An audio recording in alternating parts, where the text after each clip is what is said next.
Got another diamond for you today, guys. F250 Lariat with the sport package. You got body color bumpers. Look at all that black. This is all factory.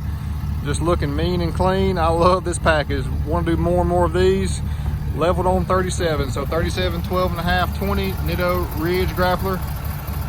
Looks great. Now keep in mind, guys, you all will have some track bar or brake line rubbing or potential rear radius arm rubbing with this setup. So as long as you're cool with that, a lot of people are, some aren't, but I love the stance. This looks so amazing.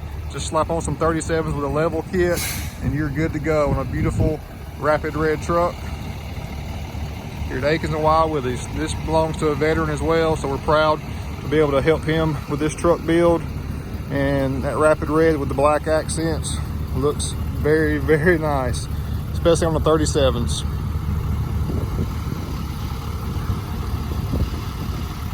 Gotta love it.